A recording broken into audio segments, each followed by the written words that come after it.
বাংলাদেশ জাতীয়তাবাদী ছাত্রদল চট্টগ্রাম মহানগরের উদ্যোগে ঐতিহাসিক ৭ নভেম্বর উপলক্ষে নগরীর নসিমন দলীয় কার্যালয়ে সংলগ্ন মাঠ প্রাঙ্গণে আলোচনা সভা চলছে। একই রকম আয়োজন চলছে বগুড়াতেও। আমরা দুই জায়গাতেই যাব। শুরুতে আমরা চট্টগ্রামে যেতে চাই, সেখান থেকে সহকর্মী আকরাম হোসেন আমাদের সঙ্গে যোগ দেবেন। আকরাম, একটু জানাবেন আলোচনা সভার কি খবর আপনার কাছে আছে?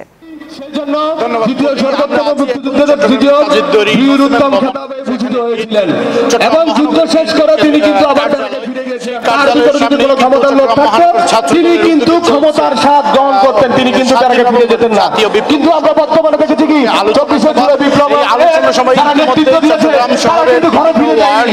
আমাদের ছাত্রদলের যারা নেতৃত্ব দিয়েছিল তারা কিন্তু নেতৃবৃন্দ এসে উপস্থিত হয়েছে এবং তারা আলোচনায় অংশ নিয়েছেন।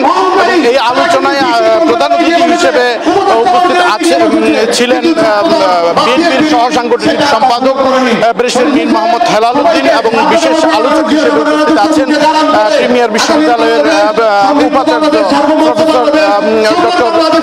Professor doctor Nasrul কদির। তিনি আমাদের এই আলোচনা সভার মধ্য দিয়ে চট্টগ্রাম মহানগর ছাত্র দলের পক্ষ থেকে তাদের বিভিন্ন ওয়ার্ড এবং ইউনিটের নেতৃবৃন্দকে তারা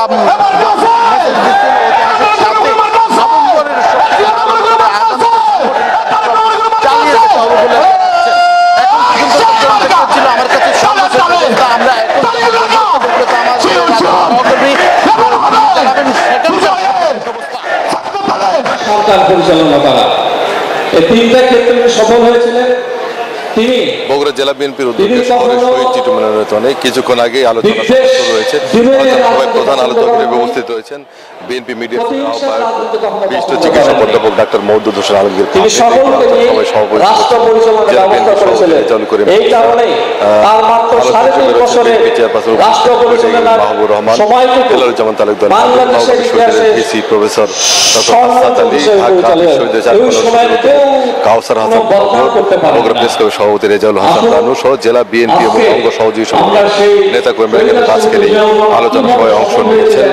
জেলা বিএনপির ভারপ্রাপ্ত সাধারণ সম্পাদক আলহাজ মোশাররফ হোসেন, বিএনপির কেন্দ্রীয় সদস্য জয়নাল আবেদিন খান, সাইফুল ইসলাম, আলী আসগর তালুকদার, হেনা সহ বিএনপি এবং অঙ্গ সহযোগী সংগঠনের নেতা কর্মীরা কিন্তু আজকের এই আলোচনা সভায় উপস্থিত হয়েছেন এবং তারা বলছেন যে শহীদ রাষ্ট্রপতি জিয়াউর রহমানের যে আদর্শ, সেই আদর্শ বুকে ধারণ করে সামনের দিকে এগিয়ে যেতে হবে।